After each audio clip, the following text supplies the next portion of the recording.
think like, man, that rainbow, it might be a pot of gold at the end of it.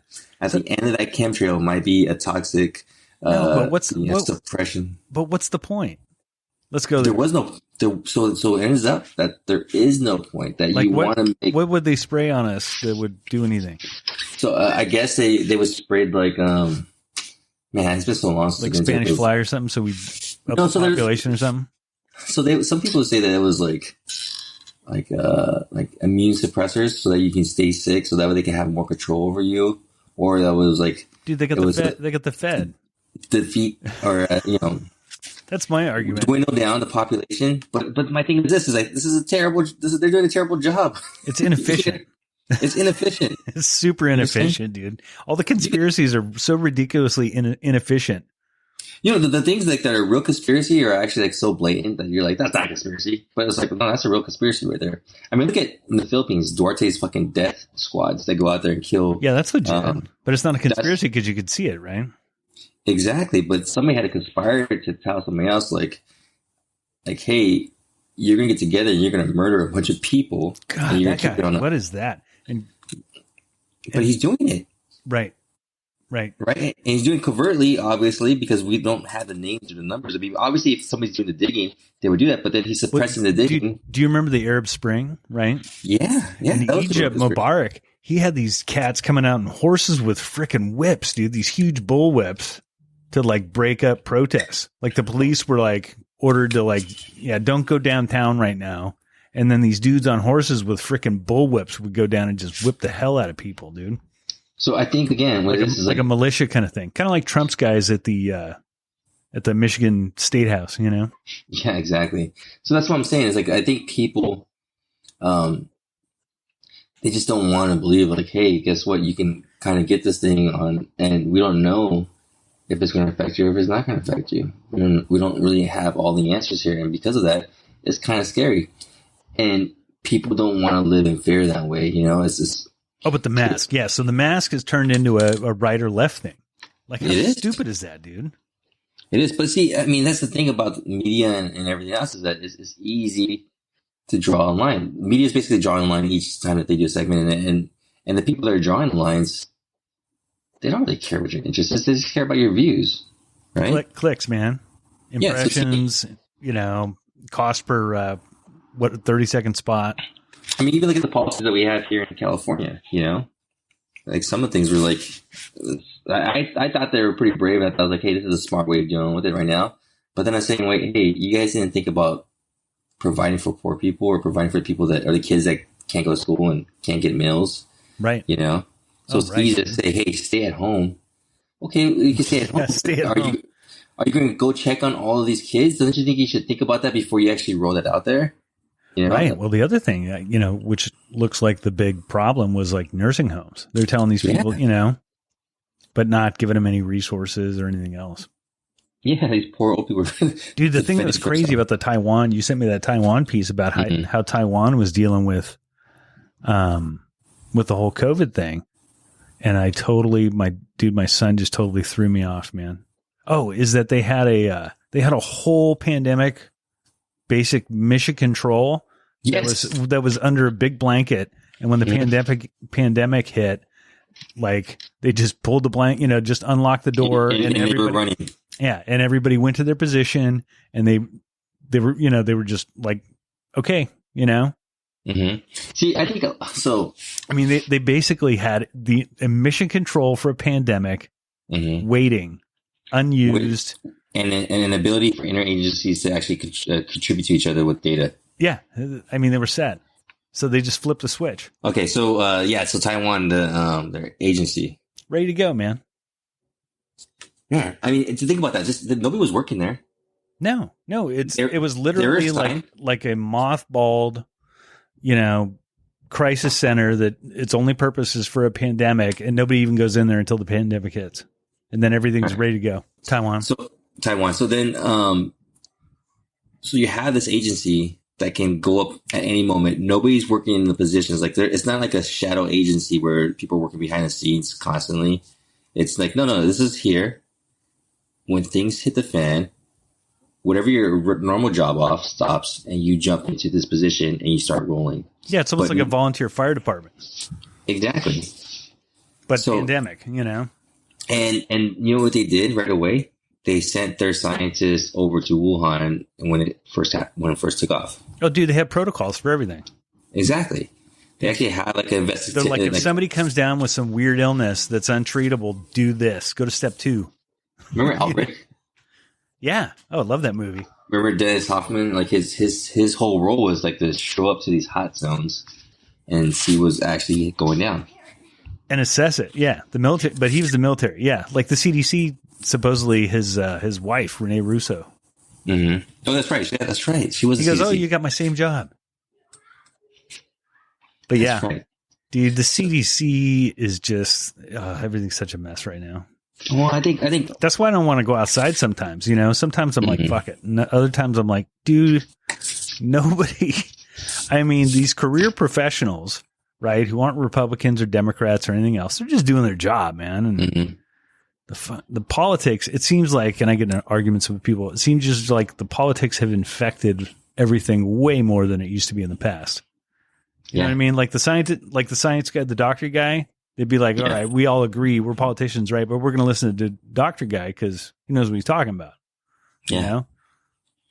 Well, I think that's what happens when people don't understand the information or can't digest it, right? Or they become so wound up in their career piece that any information outside of it that can hurt it in any way, they don't want to do it because they put it in this line for so long. And that's the problem. There's the money too, or the it's going to be bad anyway. Who gives a shit? You know. I mean, look at what's his name? Ron Paul's son, Rand Paul. Rand Paul. I mean, have you seen the way the guy's look now? He has aged like 20 years since dealing with this COVID thing. Oh, no kidding. Yeah, he looks terrible. And so he's up there grilling Dr. Fauci. His neighbor didn't get him, did he? No. His neighbor fucked him up, bro. That's right, he fucked him up. So he's asking. He's like, "What makes you the all say authority?" Yeah. You know, Ron Paul's like, "I'm not." We have a bunch of doctors that we get together, we sit down, we say this, and then we suggest it. Fauci, yeah, that's right, yeah, Fauci. No, I know, like. I don't know. I know a dude that's like, well, the scientists, they get it wrong all the time. And I go, but they're always trying to get it right. They're not trying to get it to have people agree with it or to get it because it's popular. It's like, it's called the scientific method, man. You do it and you test it and you get your data. And if it don't work, you go back, you know? Yeah. And the thing is this, like, scientists says, hey, wash your hands because that's probably the easiest way for you to get it. And you start continuously wash your hands for it. And they say, hey, okay, by the way, you're probably more likely to get it from breathing in something. So, maybe you should wear a mask now. And they say, well, guess what? You probably get it more when you're indoors with somebody who actually has it and it lingers in the air. So, I know. How come the wash your hands thing? Like, I'd like to see that tribe, the I'm not going to wear a mask tribe, decide, hey, you know what? Let's none of us wash our hands. Exactly. That's exactly Get the fuck out of here. That's exactly it. So, I mean, the thing is this is like, it's not, these party line narratives is like, it doesn't make you a better person just because you're standing up for this piece or you're Yeah. And I just put the mask on. They lost so much empathy towards each other, Oh, I know, dude. And this is for both sides, obviously. What is that? This is for both sides. Like, I mean, obviously on the left, a lot of them like hyper flag everybody for their virtual signaling. Like, hey, look at us. Look at how much we're doing here. We're virtual signaling constantly because we care about the poor. We care about Black lives. We care about all these other things constantly, Right. But fuck a Donald Trump supporter, Those ignorant bastards, they get all burned in hell, Right. And it's like, hey, man, like, listen, they're obviously saying something's hurting in their community and they need help with here and they don't know how to deal with it, right?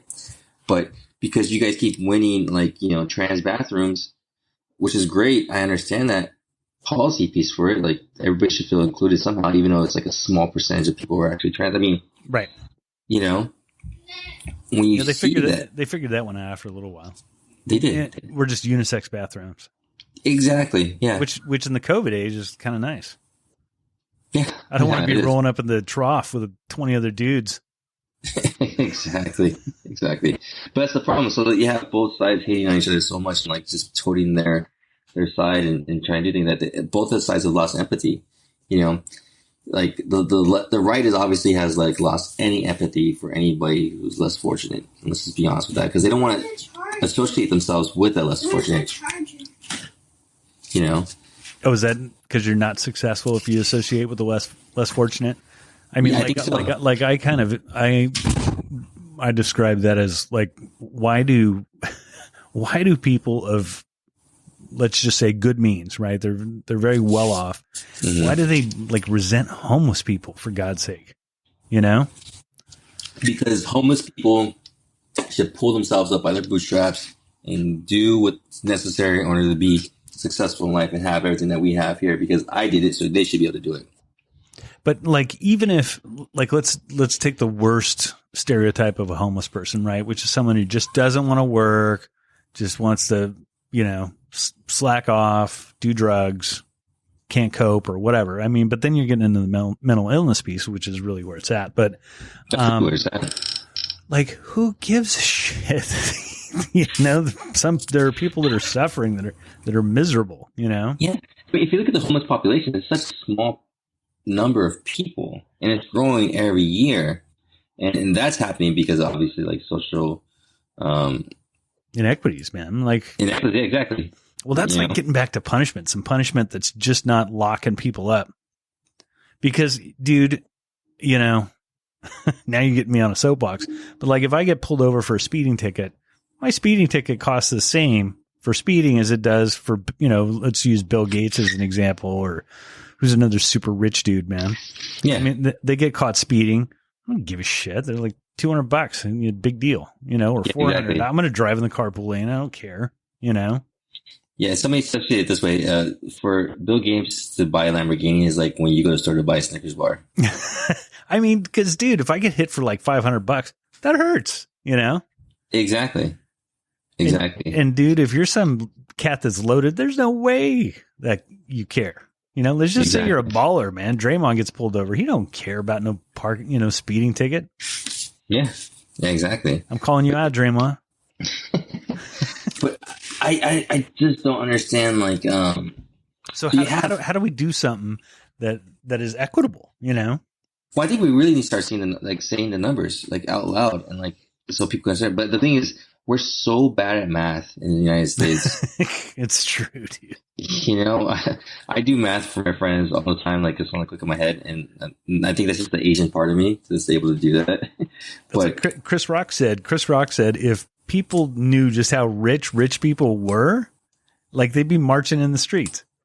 I always say it this way. I say, like, how much do you have? And I'm not talking about the guy with the pizza restaurant down the street or the gelati constructions, you know? Okay. Let's just say this, like how far away from you from that first $1 million, you know? That's how to people. Okay. So then I say, guess what? Jeff Bezos is further away from that in millions of dollars. You know what I'm saying? Right. Than you are to that, you know? God. It's like we need Neil deGrasse Tyson to break it down, dude.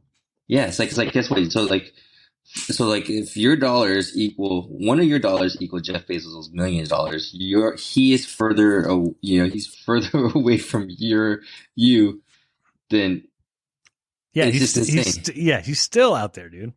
Yeah, exactly. So, and that's who I'm talking. I'm talking about the Bruce Waynes, man. I'm not talking about, you know, I'm not talking about the people out there creating and making. I'm talking about when money turns over, right? When it becomes easier for them to protect their money and let it grow than it is to go make it, you know? And I have tons of friends that have small businesses that are struggling right now. And dude, that kills me when small business thinks like I'm a business. I'm like IBM. I need to be pro-business. You know what I mean? When IBM's whole existence is to fucking crush you, you know, and they will use every lobbying tactic and every. Well, it's like the PPP loans, right? Mm-hmm. The PPP loans, basically the people who have the relationships, getting back to relationships where we kind of started, relationships with the banks got the loans first. So here, I have a story for you. So I have a buddy who has a small business. And, through his normal banking system that he uses for a small business,